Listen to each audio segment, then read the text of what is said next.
મિત્રો આપણે અત્યારે રેસ્ક્યુ કરવા માટે આવ્યા હતા અહીંયા નળ સરોવર ચોકડી છે, આ બાજુ બતાવો છો નળ સરોવર ચોકડી છે સાણંદ.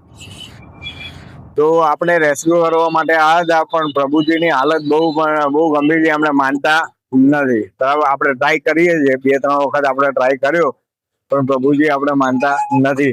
તો પણ આપણે ટ્રાય કરતા રહીશું અને એમની જિંદગી બદલાય એ પ્રમાણે આપણો પ્રયાસ ચાલુ જ રહેશે.